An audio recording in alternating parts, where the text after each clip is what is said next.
Dan Illman, Mike Beer kicking off the late pick four at Monmouth on Saturday with graded stakes action. The Eatontown is race number 11. This race for fillies and mares going a mile and a 16th on the turf.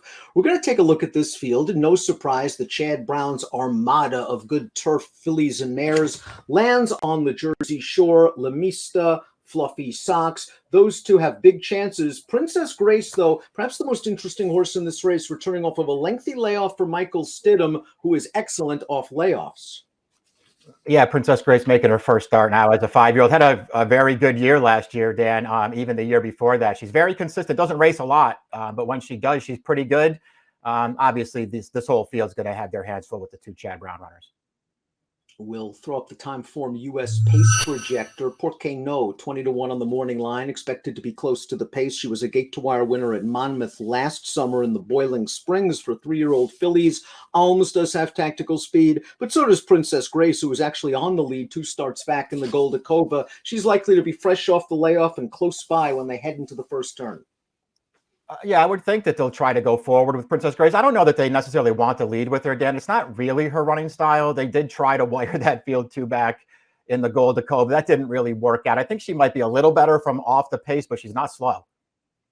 Shug McGahee has both the 1 Vigilante's Way, the 3 Stolen Holiday. Vigilante's Way won this race last year, although you have to argue that last year's Eatontown was not as strong as this year's edition is shaping up on paper, but Vigilante's Way ran just fine last time out. Beaten favorite by Whimsical Muse, but it was her first race off the long layoff and likely a prep for this. Yeah, I'm assuming she might have just needed that race. She also just didn't get lucky at all as far as the trip goes. Personally, even though she lost that race as the favorite, I think she was probably best off the layoff, Dan. The trip just kind of didn't work out for her. We'll take a look at that race in a little bit. She ran well in this race last year. She beat an okay field. This one's probably a little tougher. She also, despite having the far outside post last year in the Eatontown, Dan, she also just got a great trip in that race, keeping right up close in a race where the closers never really had a chance.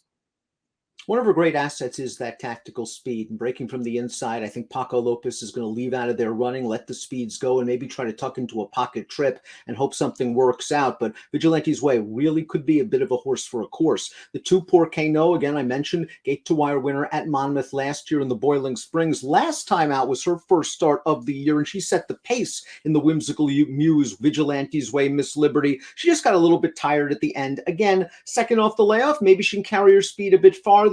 A tougher group, she's going to have to improve. Yeah, going to have to improve again. It was a slight new buyer top for her last time, but they just put her right on the front. She didn't take a lot of pressure up there, Dan, and she was no match. Once Whimsical Muse, it was a pretty big long shot in that race. Once Whimsical Muse came for her, Porque No was really no match in that race. She's just in a position now, even if she makes the lead, she's got to run a much better race to beat this field.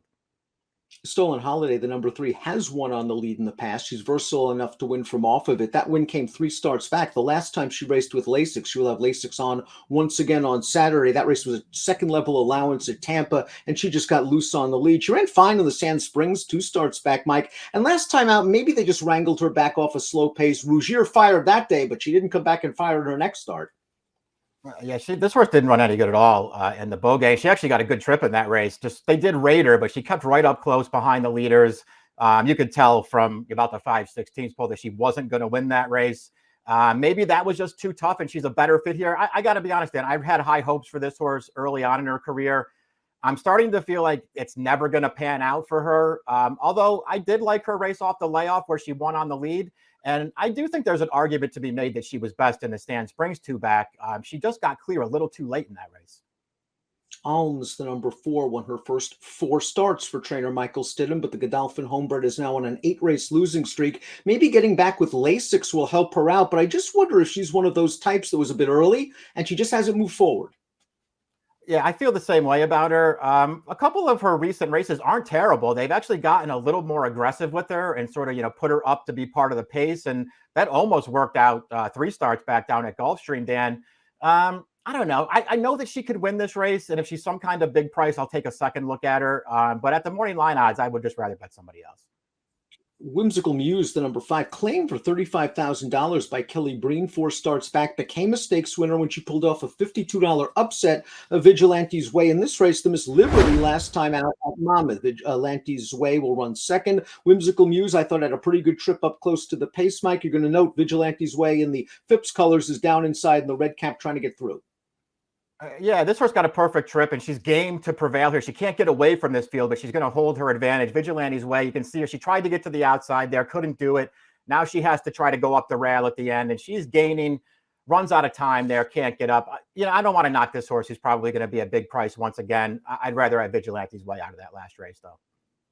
Princess Grace will make her first start off the layoff. We haven't seen her since the Grade 1 Matriarch, where she was the beaten favorite at Del Mar, and she didn't have a very good trip in that race. So it was just sort of a conservative ride from start to finish, where she's shaved grounds at the back. We turn into the stretch, and she's last on the rail. And just as it looks like she's going to get going a little bit, she's going to get pinched in between horses, and that pretty much ends her day. She runs on still for third. Yeah, just nowhere to go in this race. It also happens to be a really good horse on the lead here, Dan, and Regal Glory, who just controlled a really slow pace. Princess Grace just didn't get lucky at all in here. I kind of understand what DeSormo was doing, because he did rate her right from the start, took a hold of her and took her back off the pace. Because as we've already sort of talked about her Goldakova prior to that, where they just put her on the lead, I didn't think that was her best performance. So I feel like they were conscious to keep her off the lead in this race and that Matriarch we just watched, and it just kind of blew up in their face. And she won a graded stakes race off a similar layoff last year. And as we mentioned when discussing the Timeform US pace projector, she has the tactical speed to stay close. Lemista is the 7, one of 2 Chad Brown trained runners. This horse was third in the Beverly D, 2 starts back the last time she raced with Lasik. She was behind the 2 favorites that day. Those 2 horses might have had slightly better trips up close to the pace, but Lemista really had no excuse. She ran her race, and in the Beaugay last time out, it was her first start off of a lengthy layoff. She probably needed the race, Mike. She was a group winner overseas. I'm still waiting for her to get back to that form.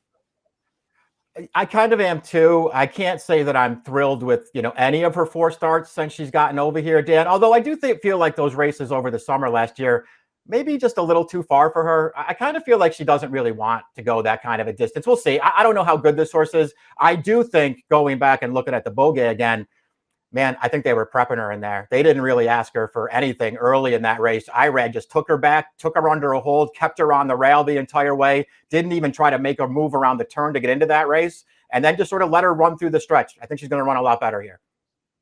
Fluffy Socks, the number 8, completes the field. This is another horse getting Lasix again. She was a graded stakes winner at 2, a graded stakes winner at 3, hopes to become a graded stakes winner again after just missing as in the Modesty last time out. It was a fine performance at Churchill Downs. You kind of know what you're going to get from her from a buyer speed figure standpoint, something in the low 90s, and some of these others have run slightly faster. Yeah, they have. She shows up every time, though. You don't have to worry about her. If you like her, you're going to get her A game because she always brings it. I guess in retrospect, that Modesty looks even a little better now, Dan, with Bleecker Street coming back to win again in a Grade 1 race. That horse just never loses. This horse ran well last time, but she was only second best. Before we get to our top selections, please click the subscribe button on the Daily Racing Form YouTube channel. You get all the latest DRFTV video offerings. Top pick time. I think Princess Grace is going to come back firing off the layoff. She's done it in the past. I like her tactical speed. I think she can get the jump on the 2 Chad horses turning into the stretch.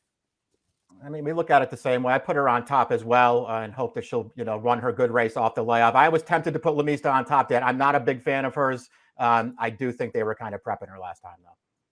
Same exacta for us. 6-7 in the Eatontown, kicking off the pick 4 on Saturday. It's a stakes-laden card at Monmouth Park. Best of luck.